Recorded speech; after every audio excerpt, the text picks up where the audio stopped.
Ayan, hello, good morning po mga ka-backyard. So ngayon, papasyal ko lang ngayon dito sa taniman ni Mama, yung mini farm natin. Ayan. So ito pa rin yung mga sili natin.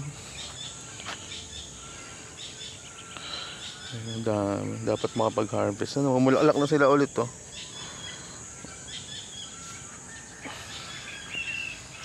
Pwede itong kuhaan nilang talbos pang tag dito, pang tinola.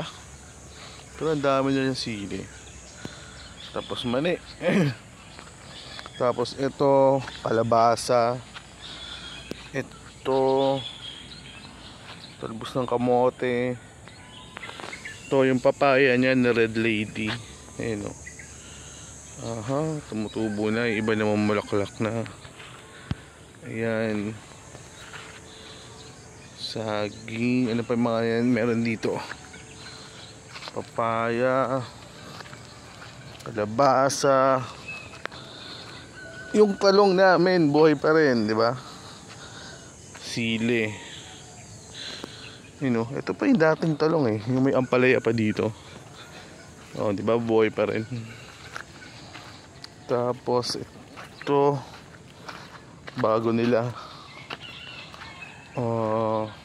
Di ko alam kung ano to. Patola yata to o ano, pipino. Talbos ng yung kamoting kahoy. Ito, nalago na rin ang kamoting kahoy dito. Kangkong. Ayan nga, kangkong yun eh. Tapos ito ay talong yata to. Tapos yung kabila nagbakod na rin sila dito. Tataniman yata ng mais. Tapos ito ay bago silang ampalaya. Ewan ko kung ito ulit yung dati ulit na ampalaya. Ayan, kinimulan nila ng balag na.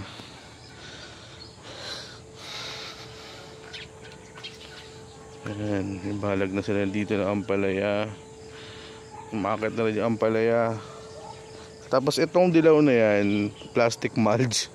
Hindi yung plastic, galing yan sa corn silage ko nalagyanan. Di ba? Multi-purpose. Ito, ano to? Tani to? Mani. Ito, pag hinarvest to, pwedeng pakain din sa kambing tong mga dahon nito. Saka pati itong munggo daw itong nasa baba eh. Yan, pwedeng pakain yan. So, ito yung mga tanim dito ngayon. Ito, kasali ba to?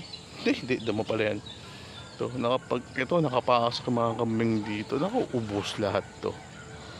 Tingin ko itong Chinese kangkong. Hindi naman, kinakain pa ng mga utod ko. Pero pag ako, haharbisin ko, pakain ko lahat sa kambing yan. Hindi, joke lang. Ayan, so ayan, ito yung mga tanim nila Mama dito sa aming taniman ng gulay at kung ano-ano pa. So yun lang, salamat.